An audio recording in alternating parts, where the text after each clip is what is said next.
ಅಮಿತಾ ಇವರಿಗೂ ಕೂಡ ಇವರನ್ನು ಕೂಡ ಈ ಕಾರ್ಯಕ್ರಮಕ್ಕೆ ಸ್ವಾಗತಿಸ್ತಾ ಇದ್ದೇನೆ.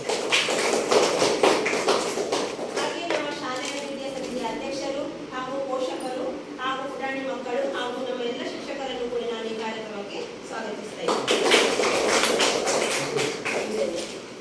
ಇಂದಿನ ಈ ಪೋಷಕರ ಸಭೆಯ ಅಧ್ಯಕ್ಷರಾದಂತಹ ಶಬನ ಇವರನ್ನು ಕೂಡ ನಾನು ಈ ಕಾರ್ಯಕ್ರಮಕ್ಕೆ ಸ್ವಾಗತಿಸ್ತಾ ಇದ್ದೇನೆ.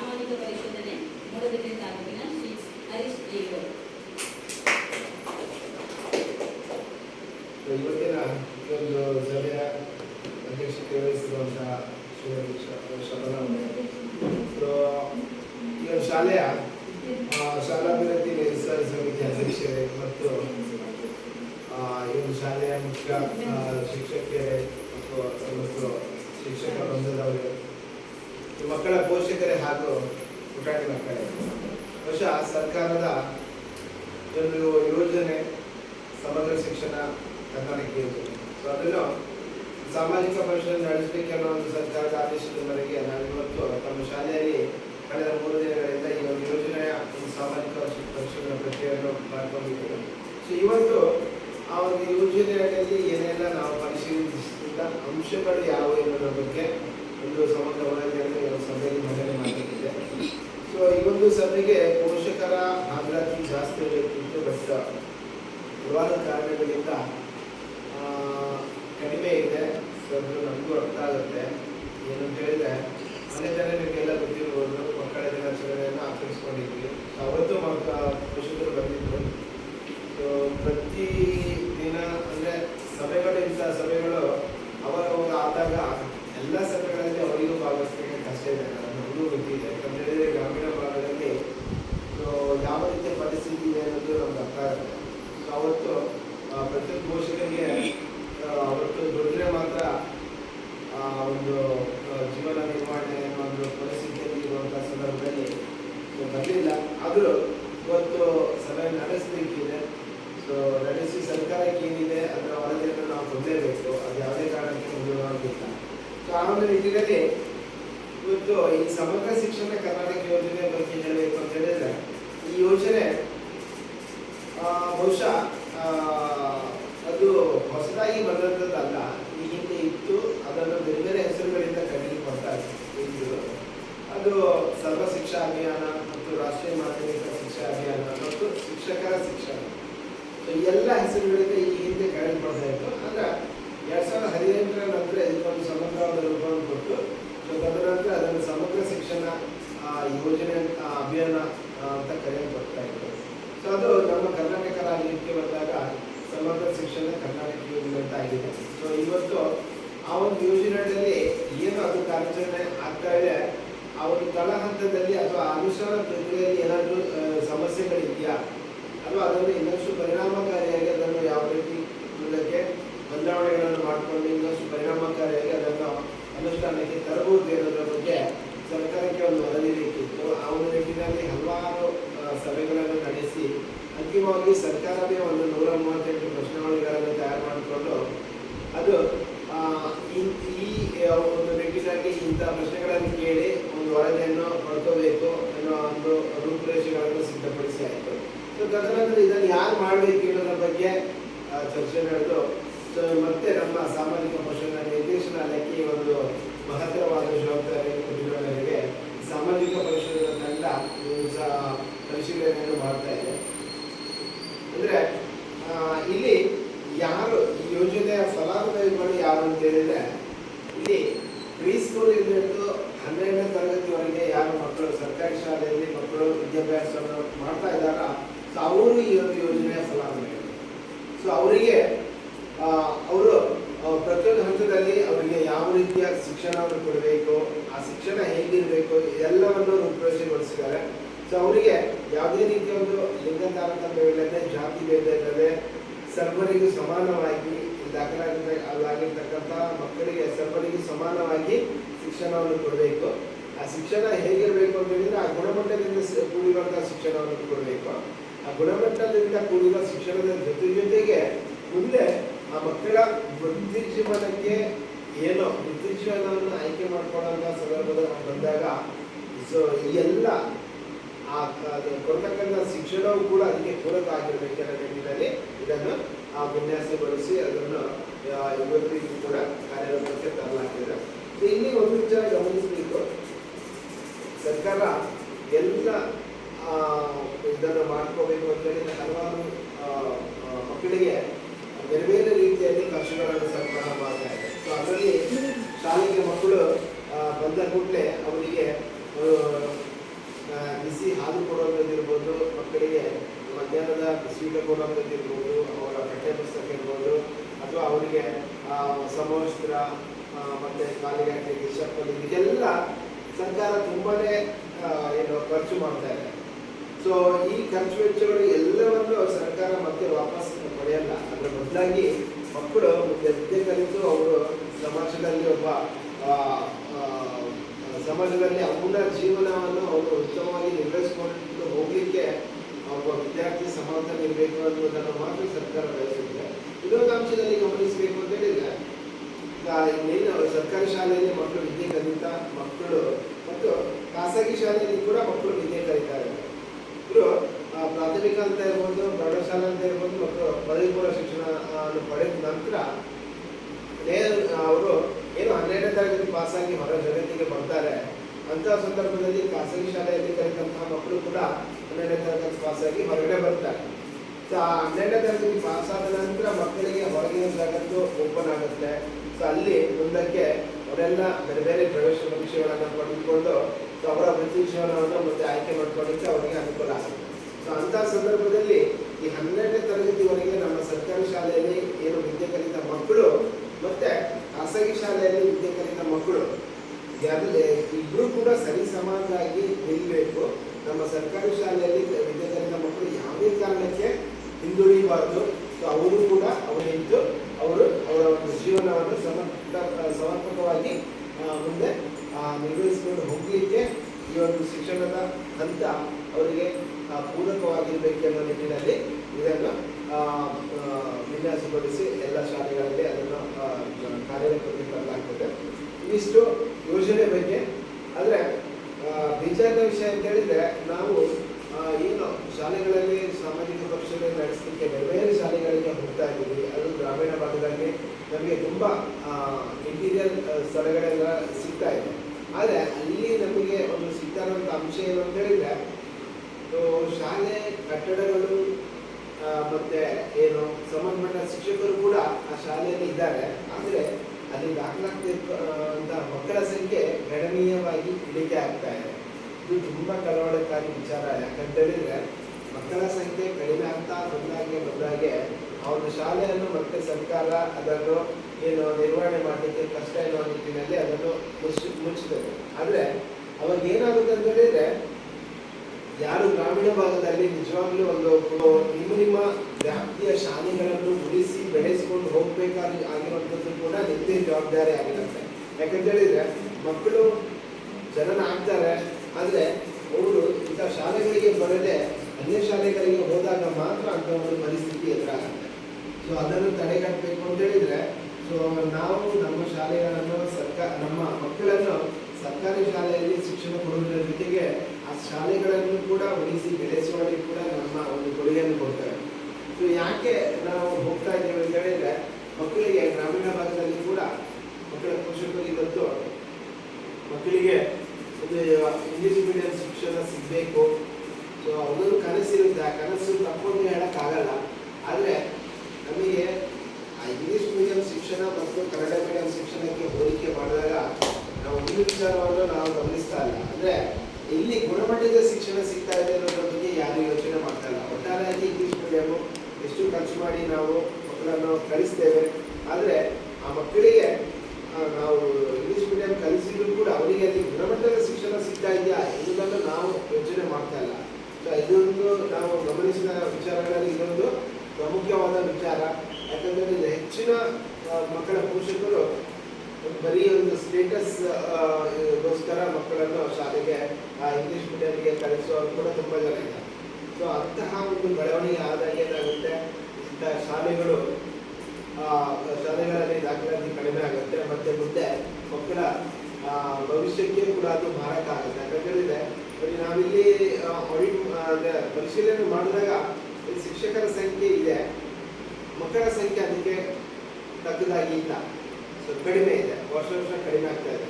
ಸೊ ಇದು ತುಂಬಾ ಏನು ಯೋಚನೆ ಮಾಡಬೇಕಾದಂಥ ವಿಚಾರ.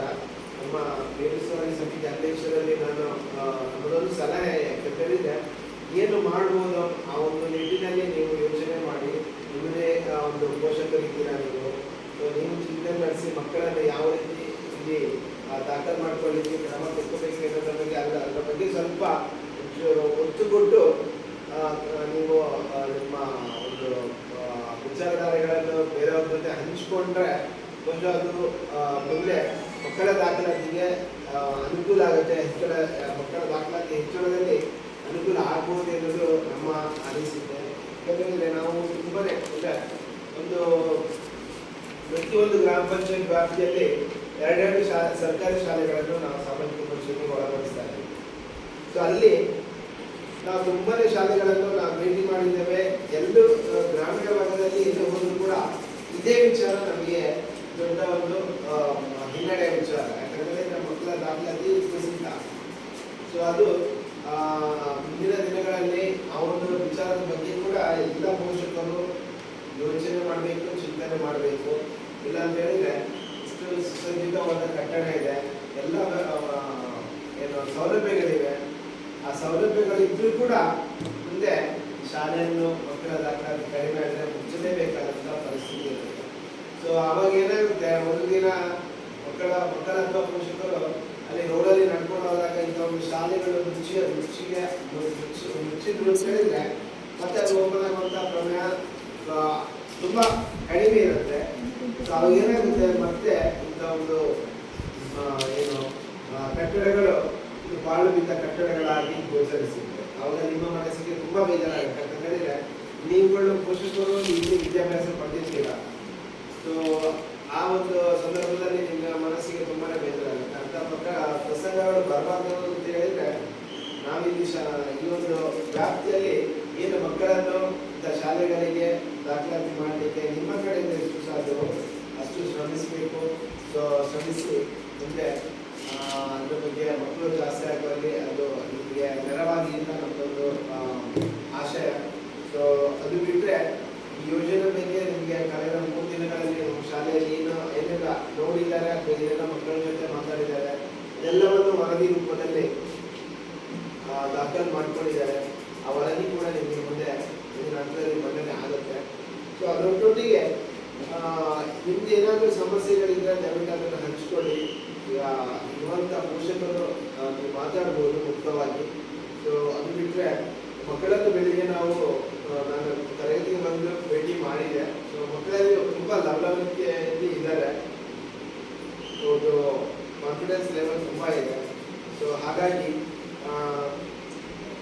ಮಕ್ಕಳ ಬಗ್ಗೆ ನಾವು ಮಕ್ಕಳನ್ನು ಕೂಡ ಇಲ್ಲಿ ಪರಿಶೀಲನೆ ಮಾಡಬೇಕಿದೆ. ಅಂದರೆ ಪಠ್ಯದ ವಿಚಾರ ಹೊರತುಪಡಿಸಿ ಪಠ್ಯದ ವಿಚಾರಕ್ಕೆ ಸಂಬಂಧಪಟ್ಟ ಶಿಕ್ಷಕರಿದ್ದಾರೆ. ಸೊ ಆ ಪಠ್ಯದ ವಿಚಾರವನ್ನು ಹೊರತುಪಡಿಸಿ ಆ ಮಕ್ಕಳ ಬುದ್ಧಿಮತ್ತೆಯನ್ನು ಯಾವ ರೀತಿ ತಿಳ್ಕೋಬೇಕು ಆ ಒಂದು ನಿಟ್ಟಿನಲ್ಲಿ ನಾವು ಅದನ್ನು ಪರಿಶೀಲನೆ ಮಾಡಿದ್ದೇವೆ. ಸೊ ಮಕ್ಕಳ ಒಂದು ಚಟುವಟಿಕೆಯಲ್ಲಿ ಭಾಗವಹಿಸಿಕೆ ಇರ್ಬೋದು, ಅವರ ಒಂದು ವಿಷಯವನ್ನು ಪ್ರಸ್ತುತಪಡಿಸುವ ರೀತಿ ಇರ್ಬೋದು, ಮತ್ತು ಅವರಲ್ಲಿ ಇರತಕ್ಕಂಥ ಆಸಕ್ತಿಕರ ವಿಚಾರಗಳಿರ್ಬೋದು. ಸೊ ಇವೆಲ್ಲವನ್ನು ಕೇಳಿ ತಿಳ್ಕೊಂಡಿದ್ದೀನಿ. ಸೊ ನಾನು ತಿಳ್ಕೊಂಡಿದ್ದೀನಿ, ನಮ್ಮ ಕನ್ನಡವರು ತಿಳ್ಕೊಂಡಿದ್ದಾರೆ. ಸೊ ಹಾಗಾಗಿ ಸೊ ಇಂಥ ಒಂದು ಒಳ್ಳೆಯ ವಾತಾವರಣ ಇಲ್ಲಿ ಸಿಕ್ಕಿದೆ. ಸೊ ಇದನ್ನು ಉಳಿಸಿ ಬೆಳೆಸ್ಕೊಂಡು ಹೋಗಬೇಕಾಗಿರೋದ್ರೂ ಕೂಡ ನಮಗೆ ಪೋಷಕರ ಜವಾಬ್ದಾರಿ ಆಗಿರುತ್ತೆ. ಸೊ ಇದು ಬೇರೆ ಏನಾದರೂ ಇದ್ದರೆ ನೀವು ಮಾತಾಡ್ಬೋದು. ಯಾಕೆಂದರೆ ನಾವು ತುಂಬ ವಿಷಯಗಳಿವೆ, ಅದೆಲ್ಲವನ್ನು ನಿಮಗೆ ಹೇಳ್ತಾ ಹೋಗುವಷ್ಟು ಅದು ಅಂದರೆ ನಿಮಗೆ ಪೋಷಕರು ತುಂಬ ಜನ ಇದ್ದೀವಿ, ಬಹುಶಃ ಅದು ದೃಷ್ಟಾಂತ ಇತ್ತು. ಆದರೆ ನಾವು ಬೆಳವಣಿಗೆ ಪೋಷಕರು ಇದ್ದೀರಾ ನೀವು.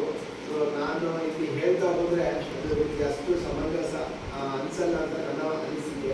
ಆದರೆ ನಿಮಗೆ ಏನು ಹೇಳಬೇಕು ಪೋಷಕರ ಬಗ್ಗೆ ಇರ್ಬೋದು ಅಥವಾ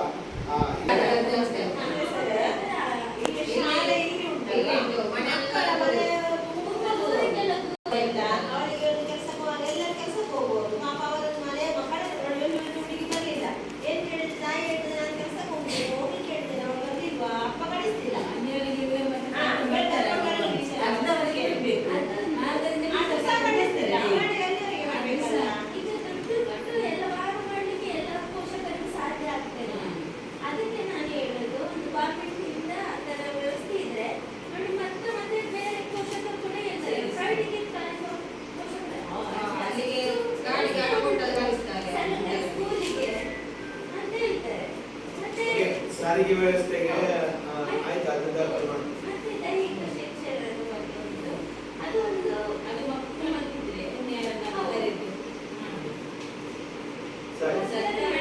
ದೈಹಿಕ ಶಿಕ್ಷಕ ಮತ್ತು ಸಾರಿಗೆ ವ್ಯವಸ್ಥೆ.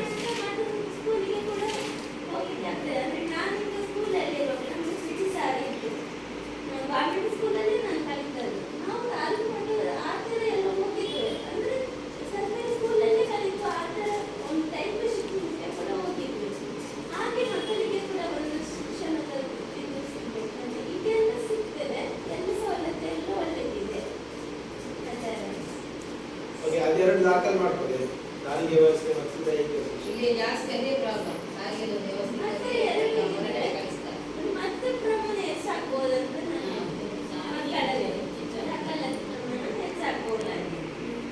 ದೂರದಿಂದಲೂ ಕಳಿಸ್ತಾರಲ್ಲ ಪರಿಸ್ಥಿತಿ. ಓಕೆ, ಅದನ್ನು ದಾಖಲು ಮಾಡಿ. ಅದು ಬಿಟ್ಟರೆ ನೀವು ಹೇಳಿದ್ದು ಒಳ್ಳೆಯದು, ನಾನು ಅದು ತಪ್ಪಂತ ಹೇಳ್ತಲ್ಲ. ಬಟ್ ಇನ್ನೊಂದು ವಿಚಾರ ನಾವು ನಮ್ಮಲ್ಲಿ ಆತ್ಮಾವಲೋಕನ ಮಾಡಬೇಕು. ಯಾಕಂತ ಹೇಳಿದ್ರೆ ಸರ್ಕಾರಿ ಶಾಲೆಯಲ್ಲಿ ಮಕ್ಕಳಿಗೆ ಎಲ್ಲವನ್ನೂ ಕೊಡ್ತಿರೋ ಸರ್ಕಾರ, ನಾವು ಮಕ್ಕಳನ್ನು ಕಲಿಸ್ಕೊಳ್ಬೇಕು. ಇವಾಗ ನೀವು ಹೇಳಿದಾಗೆ ಬೇರೆ ಖಾಸಗಿ ಶಾಲೆಗಳಲ್ಲಿ ಅವ್ರು ಎಲ್ಲ ವ್ಯವಸ್ಥೆಯನ್ನು ಮಾಡ್ತಾರೆ, ಬಟ್ ಅದಕ್ಕೂ ಕೂಡ ಅದು ನಮ್ಮಿಂದ ತೆಕ್ಕೊಂಡೆ ಅವ್ರು ಮಾಡಬೇಕು. ಸೊ ಇಲ್ಲಿ ನಮ್ದು ಇವಾಗ ಏನಾಗುತ್ತೆ ಗೊತ್ತಾ, ಈಗ ಸರ್ಕಾರ ಹೆಚ್ಚಿನ ಕಡೆಗಳಲ್ಲಿ, ನಾನು ಮೊನ್ನೆ ಒಂದು ಶಾಲೆಯಲ್ಲಿ ಹೋಗಿದ್ದೆ, ಅಲ್ಲಿ ಏನಾಗಿದೆ ಅದ್ರದ್ದು ಕಂಪ್ಲೀಟ್ ಚಿತ್ರಣ ಹೇಳ್ತೇನೆ. ಆ ಶಾಲೆಯನ್ನು ದತ್ತು ತೆಕ್ಕೊಂಡಿದ್ದಾರೆ, ಒಂದು ಸಂಸ್ಥೆ ಯಾವುದೋ ಒಂದು ಇರ್ಬೋದು. ಆ ಶಾಲೆಯಲ್ಲಿ ಎಲ್ಲ ಫೆಸಿಲಿಟಿ ಇದೆ. ಸೊ ಇವನ್ ಪ್ರತಿಯೊಂದು ಶಾಲೆಗೆ, ಅದು ಕೂಡ ಸರ್ಕಾರಿ ಶಾಲೆ, ಪ್ರತಿಯೊಂದು ತರಗತಿಗೆ CC ಕ್ಯಾಮರಾ ಹಾಕಿದ್ದಾರೆ. ಸೊ ಅಷ್ಟರ ಮಟ್ಟಿಗೆ ಅದೇನಾಗಿದೆ ಅಂತ ಹೇಳಿದ್ರೆ ಎಲ್ಲರ ಪೋಷಕರಿರ್ಬೋದು ಮತ್ತೆ ಗ್ರಾಮಸ್ಥರಿರ್ಬೋದು ಎಲ್ಲರ ಒಂದು ಕೂಡುವಿಕೆ ಅಂತ ಅಂದ್ರೆ ಸಹಕಾರದಿಂದ. ಸೊ ಇಲ್ಲೇನಾಗುತ್ತೆ, ಇದು ಇಂಥ ಒಂದು ಇದು ನಮ್ಮಲ್ಲಿ ಈ ಭಾಗದಲ್ಲಿ ಬೆಳಿಬೇಕಂದ್ರೆ ಗ್ರಾಮೀಣ ಭಾಗದಲ್ಲಿ ಈಗ ತುಂಬಾ ಜನ ಇರ್ತಾರೆ. ಈಗ ಇಲ್ಲೇ ಶಾಲೆ ಕಲಿತ ಮಕ್ಕಳು ಕೆಲವೊಂದು ಕಡೆ ಬೇರೆ ಬೇರೆ ಕೆಲಸ ಮಾಡಿ, ಸೊ ಅಂಥವರನ್ನು ಇಲ್ಲಿ ನಿಮ್ದೆ ಒಂದು ತಂಡ ರಚನೆ ಮಾಡಿ, ಸೊ ಅವರುಗಳಿಂದ ಒಂದು ಅವರಲ್ಲಿ ದಾನಿಗಳನ್ನು ಗುರುತಿಸಿಕೊಂಡು, ಸೊ ಅವರಿಂದ ಒಂದು ದಾನ ಪಡೆಯುವಂಥದ್ದು, ಅದನ್ನು ಇಂಥ ಒಂದು ಸಾರಿಗೆಗೆ ಬಳಸ್ಕೊಳ್ಳುವಂತ ವ್ಯವಸ್ಥೆ ತುಂಬಾ ಕಡೆಗಳಲ್ಲಿ ಆಗ್ತಾ ಇದೆ. ಈಗ ಬೇರೆ ನಮ್ಮಲ್ಲಿತ್ತು ಸರ್, ಕೊರೋನಾದ ನಂತರ ಅರ್ಧ ನಾವು ಹೀಗೆ ಕೇಳಿ ಹಾಕ್ತಿದ್ದೆವು, ಒಂದು ಅರ್ಧ ಮಕ್ಕಳೆಲ್ಲ ಕೊಟ್ಟಿದ್ದೆವು. ಅದು ಕೊರೋನಾ ಬಂದ ಮೇಲೆ ಅದು ಮತ್ತೆ ಅದನ್ನು ಸ್ವಲ್ಪ ಮುತುವರ್ಜಿ ವಹಿಸ್ಕೊಂಡು ಇದನ್ನೆಲ್ಲ ನಾವು ಮಾಡ್ಕೊಂಡಿವಿ ಅಂತ ಹೇಳಿದ್ರೆ, ಆ ಸಾರಿಗೆ ವ್ಯವಸ್ಥೆಯನ್ನು ನಾವೇ ಇದು ಮಾಡಿಕೊಂಡು ಮಾಡಿದ್ರೆ ಖಂಡಿತ ಮಕ್ಕಳು ಬಂದೇ ಬರ್ತಾರೆ. ಯಾಕಂದ್ರೆ ಎಲ್ಲ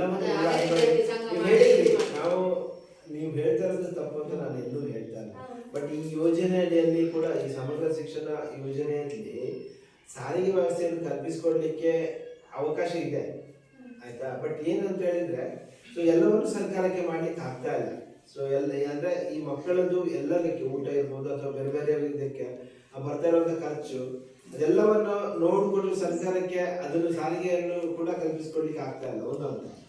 ಸೊ ಇದು ಮತ್ತೆ ನೀವೊಂದು ದೈಹಿಕ ಶಿಕ್ಷಕರನ್ನು ಕೇಳಿದ್ರಿ. ಸೊ ನಿಮಗೆ ಒಟ್ಟಾರೆ ಈಗ ಅದು ಸಮಸ್ಯೆ ಯಾಕೆ ಆಗ್ತದೆ ಅಂತ ಹೇಳಿದ್ರೆ, ಅಲ್ಲಿ ಮಕ್ಕಳ ಸಂಖ್ಯೆ ಇಲ್ಲ. ಮಕ್ಕಳ ಸಂಖ್ಯೆ ಇದೆ ಅಂತ ಹೇಳಿದ್ರೆ ನಿಮಗೆ ಖಂಡಿತ ಅದನ್ನು ನೀವು ಕೇಳಬಹುದು, ಅದು ಆಗುತ್ತೆ. ಸೊ ಬೇರೆ ಬೇರೆ ಶಾಲೆಗಳಲ್ಲಿ ಇವಾಗ ನೋಡಿ, ಇಲ್ಲಿ 3 ಶಿಕ್ಷಕರು ಇದ್ದಾರೆ ಅಂದ್ರೆ ರಿಕ್ರೂಟೆಡ್. ಸೊ ಅವರು ಕೆಲವೊಂದು ಶಾಲೆಗಳಲ್ಲಿ ಅದು ಇಲ್ಲ, ಅವರು ಅತಿಥಿ ಶಿಕ್ಷಕರು, ಒಬ್ರು ಶಿಕ್ಷಕರಿದ್ದಾರೆ. ಸೊ ಅವರು ಬೇರೆ ಅತಿಥಿ ಶಿಕ್ಷಕರನ್ನ ಇದು ಮಾಡಿಕೊಂಡು ಶಾಲೆ ನಡೆಸುವಂತ ಪರಿಸ್ಥಿತಿ ಕೂಡ ಬೇರೆ ಅಂದ್ರೆ ನಾವು ನೋಡಿರುವಂಥದ್ದು, ನಾನು ಹೇಳ್ತಾ ಇರೋದು. ಸೊ ಹಾಗಾಗಿ ಸೊ ಶಿಕ್ಷಕರಿದ್ದಾರೆ. ಸೊ ನಮ್ದು ಏನಿದೆ ಅಂತ ಹೇಳಿದ್ರೆ, ಇಲ್ಲಿ ನೀವು ವ್ಯವಸ್ಥಿತವಾಗಿ ಒಂಚೂರು ಇದು ಮಾಡಿಕೊಂಡು ಆ ಒಂದು ಯಾವ ನಿಟ್ಟಿನಲ್ಲಿ ಮಾಡ್ಕೋಬಹುದು ಅನ್ನೋದ್ರ ಬಗ್ಗೆ ಚರ್ಚೆ ಮಾಡಿಕೊಂಡು, ಸರ್ಕಾರದ ಇರುತ್ತೆ. ಸೊ ಅದು ನಮಗೆ ಆಗಿಲ್ಲ, ಅಂತಿಮವಾಗಿ ಅದೊಂದು ಆಪ್ಷನ್ ನಮಗೆ. ಸೊ ನಾವೇನು ರಿಕ್ವೆಸ್ಟ್ ಕೊಡಬೇಕು ಸರ್ಕಾರಕ್ಕೇನೆ ಕೊಡಬೇಕು. ಬಟ್ ಆ ರಿಕ್ವೆಸ್ಟ್ ಕೊಟ್ಟರೆ ನಾವು ಆಗುತ್ತೆ ಅಂತ ನಾವು ಅದನ್ನು ನಂಬ್ಕೊಂಡು ಕೊಡ್ಲಿಕ್ಕೂ ಆಗಲ್ಲ. ಸೊ ಅದು ಆವಾಗ ಯಾವ ಟೈಮ್ ಆಗಿರ್ಬೋದು, ಅದು ಬೇರೆ ಬೇರೆ ವಿಚಾರ. ಸೊ ಹಾಗಾಗಿ ಈ ನಿಟ್ಟಿನಲ್ಲಿ ಇರುವಂಥವರು ಸ್ವಲ್ಪ ಮುತುವರ್ಜಿ ವಹಿಸ್ಕೊಂಡು ಆ ಒಂದು ಸಾರಿಗೆ ವ್ಯವಸ್ಥೆಯನ್ನು ಮಾಡಿಕೊಂಡ್ರೆ ಅಂತ ಹೇಳಿದ್ರೆ, ಸೊ ಖಂಡಿತ ಮಕ್ಕಳು ನೀವು ಹೇಳಿದಾಗೆ ಬರೋದ್ರಲ್ಲಿ ಏನೋ ಸಂಶಯ ಇಲ್ಲ. ನೋಡೋಣ, ಅದು ನಾವು ದಾಖಲು ಮಾಡ್ಕೊಂಡು ಅದನ್ನು ಮುಂದೆ ಕಳಿಸ್ಕೊಡ್ತೇವೆ. ಸೊ ಅದು ಬಿಟ್ಟರೆ ಬೇರೆ ಏನಾದರೂ ಮಕ್ಕಳು ಏನ್ ಹೇಳ್ತೀರಾ? ಮಕ್ಕಳೇ ಏನಾದ್ರೂ ಇದೆಯಾ? ಅಲ್ಲಿ ಸಾರಿಗೆ ವ್ಯವಸ್ಥೆದು ಮಾತ್ರ ಮತ್ತೆ ಏನು ತೊಂದರೆ ಇಲ್ಲ. ಅದು ನೋಡ, ಅದು ನಾವು ಎಂಟ್ರಿ ಮಾಡ್ಕೋತೀವಿ. ಬಟ್ ನಾವು ಈಗ ಅದನ್ನು ಈಗಾಗಲೇ ನೀವು ಟೀಚರ್ಸ್ ಮಾಡಿರ್ತಾರೆ, ನಾವು ಮಾಡಿರಲ್ಲ ಅಂತ ಹೇಳಲ್ಲ. ಸೊ ಅದೇ ಕೆಲವೊಂದು ಕಡೆ ಏನಾಗುತ್ತೆ, ಈಗ ನಾವು ಹೇಳಿದಾಗೆ ಶಾಲೆ ಮಕ್ಕಳ ಸಂಖ್ಯೆ ತುಂಬಾನೇ ಕಡಿಮೆ ಆಗ್ತಿದೆ ಅಂತ ಹೇಳಿದ್ರೆ ಮತ್ತೆ ಅದು ರೆಡ್ ಮಾರ್ಕ್ ಆಗುತ್ತೆ. ಈಗ ಟೀಚರ್ಸ್ ಇರ್ತಾರೆ, ಅವ್ರೇನೋ ಮನೆಗೆ ಹೋಗಲ್ಲ, ಅವ್ರು ಬೇರೆ ಶಾಲೆಗೆ ಹೋಗ್ತಾರೆ. ಬಟ್ ಇಲ್ಲಿ ಶಾಲೆ ಚೆನ್ನಾಗಿದೆ ಕಟ್ಟಡ ಇದ್ರೂ ಕೂಡ ಇನ್ನೊಂದು 10-15 ವರ್ಷ ತೊಂದರೆ ಇಲ್ಲ. ಸೊ ಅಂತ ಕೆಲವೊಂದು ಸಂದರ್ಭ ನಮಗೆ ವಿರೋಧಾಭಾಸ ಅಂತ ಹೇಳಿದ್ರೆ, ಕೆಲವೊಂದು ಕಡೆಗಳಲ್ಲಿ ಒಳ್ಳೆ ಕಟ್ಟಡಗಳಿವೆ, ಅಲ್ಲಿ ಮಕ್ಕಳಿಲ್ಲ. ಕೆಲವೊಂದು ಕಡೆ ಕಟ್ಟಡನೇ ಇಲ್ಲ, ಮಕ್ಕಳು ತುಂಬಾ ಇದ್ದಾರೆ. ಇಂಥ ಮಿಕ್ಸ್ ಇದು ನಾವು ನೋಡುವಂಥದ್ದು. ಸೊ ಹಾಗಾಗಿ ಸೊ ಏನೇ ಇದ್ರು ಅಂತಿಮವಾಗಿ ನಾವಿವಾಗ ಬರ್ತೇವೆ, ನಾವು ಬಂದಿಲ್ಲಿ ಪರಿಶೀಲನೆ ಮಾಡೋದನ್ನ ಹಾಗೆ ಮಾಡಬೇಕು, ಹೀಗೆ ಮಾಡ್ಬೋದು ಅಂತ ಹೇಳಿ ಹೋಗ್ತೇವೆ. ಬಟ್ ಅದು ರೂಟ್ ಲೆವೆಲಲ್ಲಿ ಅದನ್ನು ಪಾಲನೆ ಮಾಡೋದು ಮತ್ತು ಅದನ್ನು ಉಳಿಸ್ಕೊಂಡು ಹೋಗ್ಲಿಕ್ಕೆ ಇಚ್ಛಾಶಕ್ತಿ ಬರಬೇಕು ಅಂತ ಹೇಳಿದ್ರೆ ಈ ಭಾಗದ ಜನರಿಗೆ ಬರಬೇಕು. ಇವಾಗ ಜನರಿಗೆ ಇಲ್ಲ, ಅವರು ಇದು ಗೌರ್ಮೆಂಟ್ ಶಾಲೆ ಅಂತ ಇಲ್ಲಿ ಆಗುದೇ ಇಲ್ಲ, ಎಲ್ಲ ಅಲ್ಲಿಗೆ ಆಗ್ತಾರೆ. ಸಿದ್ದಗಟ್ಟೆ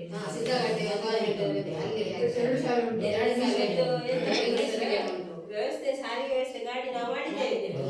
ಒಬ್ಬರಿಗೆ 500 ರೂಪಾಯಿ ಕೊಡುವುದು ಅಂತ ಹೇಳಿದ್ರೆ ಆಗುದಿಲ್ಲ. ನಾವೆಂತ ಮಾಡುದು, ನಾವು ಹಾಕಿ ಕೂಡ ಮಾಡಿದ್ದೇವೆ. 3 ಮಕ್ಕಳು, ಒಂದು ಮನೆಯಿಂದ 3 ಮಕ್ಕಳು ಇರ್ತಾರೆ. 3 ಮಕ್ಕಳ ಪ್ಯಾರೆಂಟ್ಸ್ಗೆ ಕೂಡ 3 ಮಕ್ಕಳಿಗೆ ಕೊಡ್ಲಿಕ್ಕೆ, ಅಲ್ಲಿ ಸಿದ್ದಗಟ್ಟೆಗೆ ಆದ್ರೆ 500 ಕೊಡ್ತಾರೆ, ಕಳಿಸ್ತಾರೆ. ಆ ಒಂದು ಲೆವೆಲ್ ಇದೆ ಅಲ್ವಾ, ಆ ಲೆವೆಲ್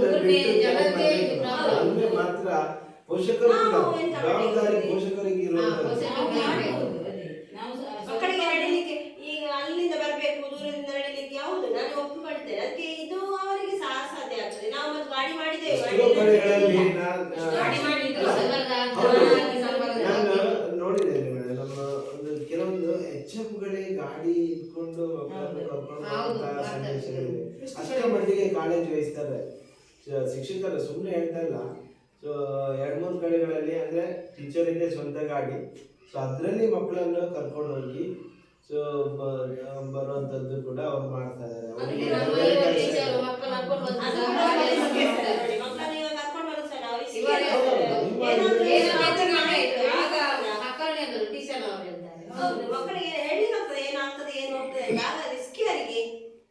ಈಗ ಏನಾಗಿದೆ ಅಂತ ಹೇಳಿದ್ರೆ, ಜವಾಬ್ದಾರಿ ಯಾರಿಗೂ ಬೇಡ.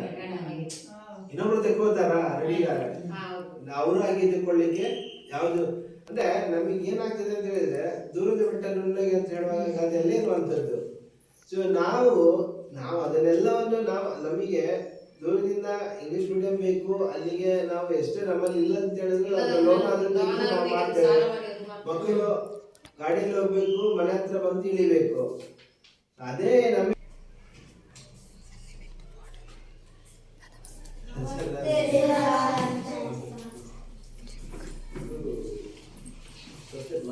ಹೌದಾ?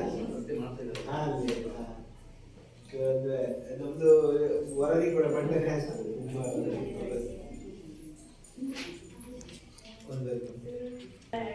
ಸಮಗ್ರ ಶಿಕ್ಷಣ ಕರ್ನಾಟಕ ಯೋಜನೆ ಹಾಗೂ ಸಾಮಾಜಿಕ ಪರಿಶೋಧನೆ ಬಗ್ಗೆ ನಮ್ಮಲ್ಲಿ ಸೇರಿದ್ದಾರೆ ವಲಯ ನೋಡಲ್ ಅಧಿಕಾರಿಯಾಗಿರುವಂತಹ ಸತೀಶ್ ಅವರಿಗೆ ನಮ್ಮ ನಿಮ್ಮೆಲ್ಲರ ಪರವಾಗಿ ಈ ಕಾರ್ಯಕ್ರಮಕ್ಕೆ ಸ್ವಾಗತವನ್ನು ಬಯಸುತ್ತೇವೆ.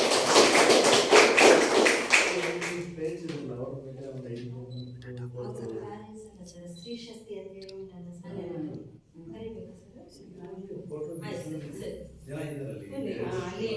ಮಕ್ಕಳ ದಿನಾಚರಣೆ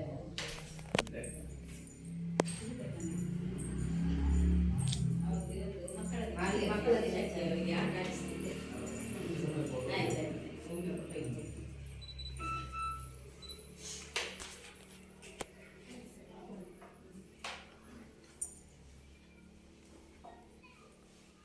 ಹಾಗೆ ಬೇರೆ ಏನಾದ್ರೂ ಇದೆಯಾ ಮೇಡಮ್? ಅದ್ರ ಬಗ್ಗೆ ನೀವು ಎಸ್ಎಂಸಿ ಕಮಿಟಿಯಲ್ಲಿ ಒಂಚೂರು ಇದು ಮಾಡ್ಕೊಳ್ಳಿ. ಯಾವ ರೀತಿಯಲ್ಲಿ ಅದನ್ನು ಮಾಡ್ಕೋಬಹುದು, ಅಥವಾ ದಾನಿಗಳನ್ನು ಕಾಂಟ್ಯಾಕ್ಟ್ ಮಾಡಿ. ನಿಮಗೆಲ್ಲ ಗೊತ್ತು, ಟೀಚರ್ಸ್ ಎಲ್ಲ ನಿಮ್ಗೆ ಯಾವಾಗಲೂ ನಿಮಗೆ ಸಪೋರ್ಟಿವ್ ಆಗಿ ಇರ್ತಾರೆ. ಸೊ ಅವರು ಅದರ ಬಗ್ಗೆನೇ ಇದು ಮಾಡ್ತಾ ಇರ್ತಾರೆ. ಯಾಕಂತ ಹೇಳಿದ್ರೆ ಅವರಿಗೂ ಅಂದ್ರೆ ಶಾಲೆಯಲ್ಲಿ ಮಕ್ಕಳು ದಾಖಲಾಗಿ ಅಂತ ಹೇಳಿದ್ರೆ ಅವರಿಗೊಂದು ಹೊಸ ಹುರುಪು ಬರುತ್ತೆ ಅಲ್ವಾ? ಹಳೆ ವಿದ್ಯಾರ್ಥಿ ಸಂಘ ಮಾಡಿ ಕಾಂಟ್ಯಾಕ್ಟ್ ಮಾಡಿ ಇರ್ತಾರೆ, ತುಂಬಾ ಜನ ಇರ್ತಾರೆ, ಕೆಲವರು ಕಲ್ಪಲ್ಲಿ ಅಲ್ಲಿ ಇರ್ತಾರೆ. ಸೊ ಅವರನ್ನೆಲ್ಲ ಕಾಂಟ್ಯಾಕ್ಟ್ ಮಾಡಿದ್ರೆ ಅಂತ ಹೇಳಿದ್ರೆ ಅವರಲ್ಲಿ ಒಂದು ಶಾಲೆಯ ಬಗ್ಗೆ ಅಭಿಮಾನ ಇದ್ದೇ ಇರುತ್ತೆ. ಹಾಗಾಗಿ ಅವರಿಂದೆಲ್ಲ ದೇಣಿಗೆ ಬಂತು ಅಂತ ಹೇಳಿದ್ರೆ ಇದನ್ನೊಂದು ಸಾರಿಗೆ ವ್ಯವಸ್ಥೆಯನ್ನು ನಡೆಸಿಕೊಂಡು ಹೋಗಲಿಕ್ಕೆ ನಿಮಗೆ ಅನುಕೂಲ ಆಗುತ್ತೆ.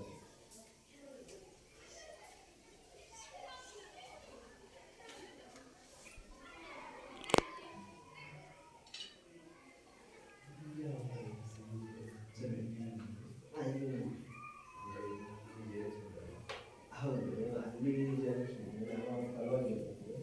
ಇಲ್ಲಿ ಅಂದ್ರೆ ಈ ಏರಿಯಾದಲ್ಲಿ ಪಂಚಾಯತ್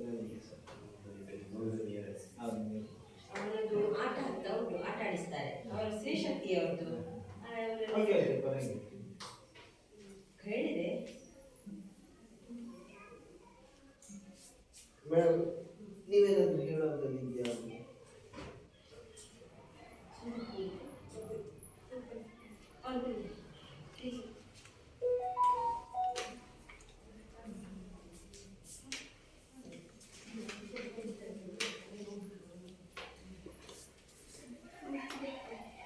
ಅಂಗನವಾಡಿ ಎಷ್ಟಿದ್ದಾರೆ ಮೇಡಮ್?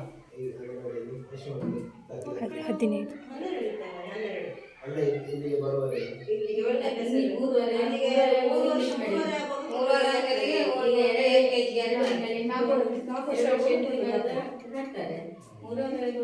ಹೋಗ್ಲಿಕ್ಕೆ ಯಾವ ಮಕ್ಕಳು ಇಲ್ಲ ಈ ಕಡೆ. ಅಲ್ಲಿ ಅರ್ಧ ಕಿಲೋಮೀಟರ್ಗೆ ಆದ್ರೆ ಶಾಲೆಯ ಬಸ್ಸಿಗೆ 800 ರೂಪಾಯಿ ಅಲ್ವಾ? 800 ಅಲ್ಲಿಗೆ ಕಳಿಸ್ತಾರೆ. 800 ರೂಪಾಯಿ ಅವರ ಬಸ್ಸಿಗೆ ಕೊಟ್ಟು ಅದಕ್ಕೆ ಅವರು ಇಲ್ಲಿಗೆ ಕಳಿಸುವಾಗ ಅಷ್ಟೇ ಚಾರ್ಜಿಗೆ ಅಂತಾರೆ. ಹೇಗಿಲ್ಲ ಪ್ರೈವೇಟ್ ಸ್ಕೂಲಿಗೆ ಅಷ್ಟೇ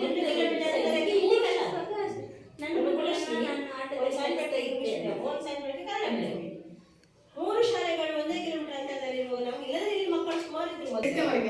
5ನೇ ಕ್ಲಾಸ್ಗೆ ಹೋಗ್ತಾರಲ್ಲ ಮಕ್ಕಳು. ಮೊದಲೆಲ್ಲ 5, 6, 7ನೇ ಕ್ಲಾಸ್ ತನಕ ಆಟ ಆಡ್ತಿದ್ರು. ಈಗ ಅಂದ್ರೆ 8ನೇ ಕ್ಲಾಸ್ ತನಕ ಈ ನಮ್ಮ ಪ್ರೈಮರಿ ಮಕ್ಕಳನ್ನು ಸೇರಿಸ್ತಾರೆ. ಈಗ ಹೊಸ ರೂಲ್ಸ್ ಅದು. ಹಾಗಾಗಿ ನಮ್ಮ ಪ್ರೈಮರಿ ಮಕ್ಕಳನ್ನು ಯಾರು ಹೈಸ್ಕೂಲ್ ನೋಟ್ಲಿಗೆ ಪ್ರೈಮರಿ ಮಕ್ಕಳು ಬರ್ತಾರೆ ಅಂತ 5, 6, 7ನೇ ಅವರು 8th ಸ್ಟ್ಯಾಂಡರ್ಡ್ ನೋಟ್ಲಿಗೆ ಬರ್ತಾರೆ ಅಂತ ಹೇಳಿ. ಆಗ ಈ ಮಕ್ಕಳು ಚಿಕ್ಕದಿರ್ತಾರೆ, ಆ ಮಕ್ಕಳು ದೊಡ್ಡದಿರ್ತಾರೆ. ವಯಸ್ಸಿನ ಅಂತರ ಈ ವರ್ಷದಿಂದ ಮೊದಲು ಹಾಗೆ ಇರ್ಲಿಲ್ಲ. ಪ್ರೈಮರಿಯಲ್ಲಿ 1ರಿಂದ 7ನೇವರೆಗೆ ಮಕ್ಕಳು 1ರಿಂದ 5, 6, 7 ಬೇರೆ ಹಾಗೆ ಇತ್ತು. ಈಗ ಹಾಗೆ ಅಲ್ಲ, 5, 6, 7 ಒಂದೇ ಗುಂಪು. ಈಗ ಆಗ ಚಿಕ್ಕ ಮಕ್ಕಳಲ್ಲ ಸರ್ ಅವರು ಆಗುದಿಲ್ಲ. ಹಾಗೆ ಆಗಿದೆ ಈ ವರ್ಷದಿಂದ. ಧನ್ಯವಾದ ಸಮರ್ಪಣೆ. ಸಮಗ್ರ ಶಿಕ್ಷಣ ಕರ್ನಾಟಕ ಯೋಜನೆ ಬಗ್ಗೆ ಹಾಗೂ ಸಾಮಾಜಿಕ ಪರಿಶೋಧನೆ ಬಗ್ಗೆ ಪ್ರಾಸ್ತಾವಿಕ ಮಾತುಗಳನ್ನಾಡಿದ ಶ್ರೀ ಹರೀಶ್ ಇವರಿಗೆ ನಾನು ನಮ್ಮ ಶಾಲಾ ಪರವಾಗಿ ಹೃತ್ಪೂರ್ವಕ ವಂದನೆಗಳನ್ನು ಸಲ್ಲಿಸುತ್ತೇನೆ. ಅದೇ ರೀತಿ ನಮ್ಮ ವಲಯ ಮಟ್ಟದ ನೋಡಲ್ ಅಧಿಕಾರಿಯಾದ ಶ್ರೀ ಸತೀಶ್ ಅವರು ಆಗಮಿಸಿದ್ದಾರೆ. ಅವರು ಸಹ ನಮ್ಮೊಟ್ಟಿಗೆ ಇದ್ದಾರೆ. ಅವರು ಸಹ ಶಾಲೆಯ ಬಗ್ಗೆ ಕೆಲವು ಏನಾದರೂ ಪ್ರಾಬ್ಲಮ್ ಉಂಟಾ ಎಲ್ಲ ಕೇಳಿದ್ರು, ಅವರು ಇಲ್ಲ ಅಂತ ಹೇಳಿದ್ರು. ಆದ್ರಿಂದ ಅವರು ನಮ್ಮ ಸಭೆಗೆ ಆಗಮಿಸಿ ನಮಗೆ ಸಲಹೆ ಸೂಚನೆಗಳು ಕೊಟ್ಟಿದ್ದಕ್ಕೆ ಅವರಿಗೆ ನಾನು ವಂದನೆ.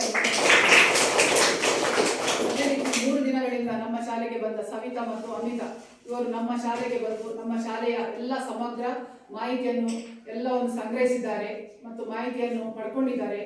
ಅವರಿಗೆ ನಾನು ಸಹ ಅವರಿಗೆ ವಂದನೆಯನ್ನು ಸಲ್ಲಿಸುತ್ತೇನೆ. ಅದೇ ರೀತಿ ನಮ್ಮ ಶಾಲೆಯ SDMC ಅಧ್ಯಕ್ಷರು ಬಂದಿದ್ದಾರೆ ಹಾಗೂ ಸದಸ್ಯರು ಈ ಸಭೆಗೆ ಆಗಮಿಸಿ ಅವರ ಸಲಹೆ ಸೂಚನೆಗಳನ್ನು ಕೊಟ್ಟಿದ್ದಾರೆ. ಅವರಿಗೆ ಸಹ ನಮ್ಮ ಶಾಲಾ ಪರವಾಗಿ ವಂದನೆಗಳು. ಅದೇ ರೀತಿ ನಮ್ಮ ಶಾಲೆಗೆ ಬಂದ ಶ್ರೀ ಸರ್ಜಿ ಅಭಿವೃದ್ಧಿ ಸಮಿತಿಯ ಅಧ್ಯಕ್ಷರು ಹಾಗೂ ಶಾಲಾ ಅಂಗನವಾಡಿಯ ಸಮಗ್ರ ಅಭಿವೃದ್ಧಿ ಇದು ಸದಸ್ಯ ತರಿಸುತ್ತೇನೆ. ಅವರಿಗೆ ಸಹ ವಂದನೆಗಳು. ಹಾಗೆ ನಮ್ಮ ಶಾಲೆಯ ಮುಖ್ಯೋಪಾಧ್ಯಾಯರು ಹಾಗೂ ಶಿಕ್ಷಕರು ಹಾಗೂ ನಮ್ಮ ಪುಟಾಣಿ ಮಕ್ಕಳಿಗೆ ಸಹ ವಂದನೆಗಳು.